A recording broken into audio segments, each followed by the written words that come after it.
প্রিয় ভক্তবৃন্দ, জীবন ও অমৃতসুধা চ্যানেলে আপনাদেরকে আরও একবার স্বাগত জানাই। আজ আমরা আপনাদেরকে একটি কাহিনী শ্রবণ করাবো, যা শুধুমাত্র শোনার মাধ্যমেই আপনার জীবনে সুখ, সম্পদ এবং ধনের বর্ষা হবে। তাহলে শুরু করি কাহিনীটি। মাতা পার্বতী ভগবান শিবকে বলেন, প্রভু, আমি দেখেছি যে পৃথিবী লোকের কিছু নারী এবং পুরুষ তাদের সাথীর সঙ্গে প্রেম ও সমর্পণ দিয়ে জীবনযাপন করেন। আমি জানতে চাই আগামী জন্মে কি হবে। সেই যুগল কি আবারও স্বামী স্ত্রীর রূপে মিলিত হবে, এবং ভাগ্যের কিছু বিষয় নিয়েও আলোচনা করতে চাই। যা ভাগ্যে নেই তা কি কোনো মানুষের কাছে আসতে পারে? ভগবান শিব বলেন, পার্বতী, আমি তোমার মনের কথা বুঝেছি। এখন আমি তোমাকে একটি ছোট্ট কাহিনী শোনাব। এই কাহিনীটি মন দিয়ে শোনো। এই কাহিনীটি শোনার ফলে তোমাকে দুটি জ্ঞানের কথা প্রাপ্ত হবে। প্রথমত, স্বামী ও স্ত্রীর সম্পর্ক কত জন্ম পর্যন্ত থাকে। দ্বিতীয়ত, ভাগ্যে যা নেই তা কখনো পাওয়া যায় কিনা। প্রিয় ভক্তবৃন্দ, এই কাহিনীটি খুবই শিক্ষাপ্রদ।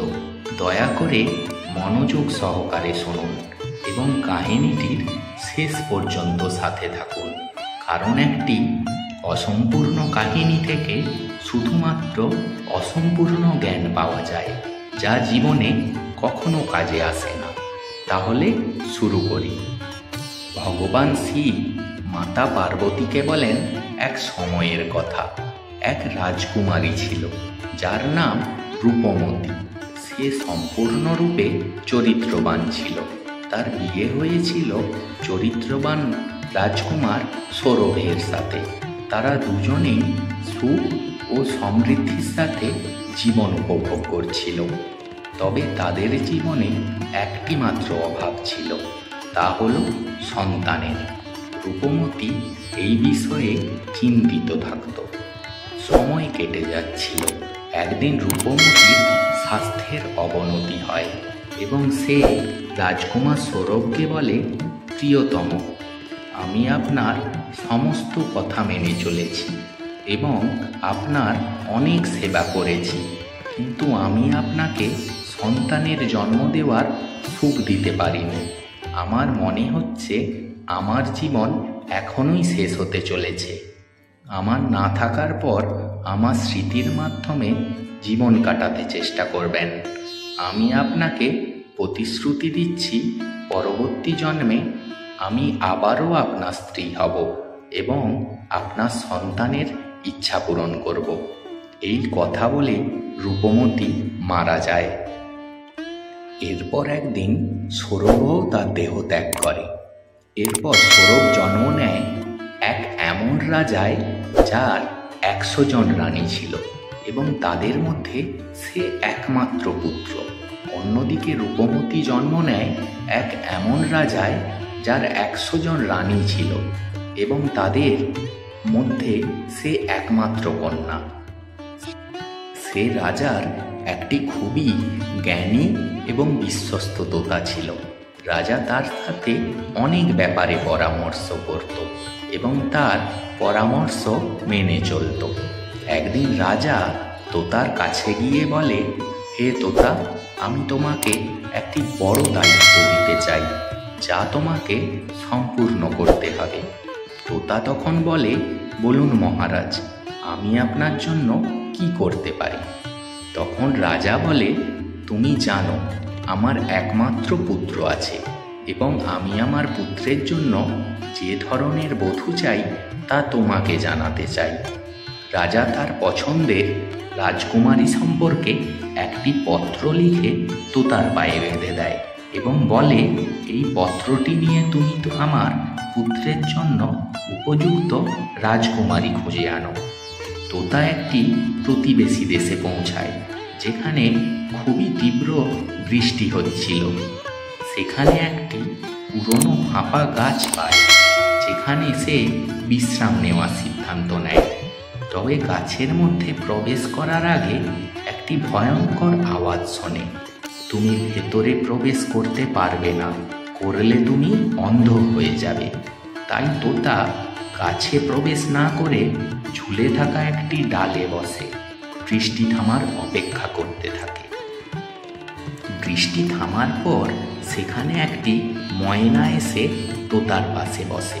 তারা অনেকক্ষণ ধরে কথা বলে। তোতা ময়নাকে সব কিছু জানায়। ময়না বলে, আমি আমার রাজকুমারীর জন্য উপযুক্ত রাজকুমার খুঁজছি। তোমার রাজা যেমন 100 রানীর মধ্যে একমাত্র পুত্র, আমার রাজাও তেমনি 100 রানীর মধ্যে একমাত্র কন্যা আছে।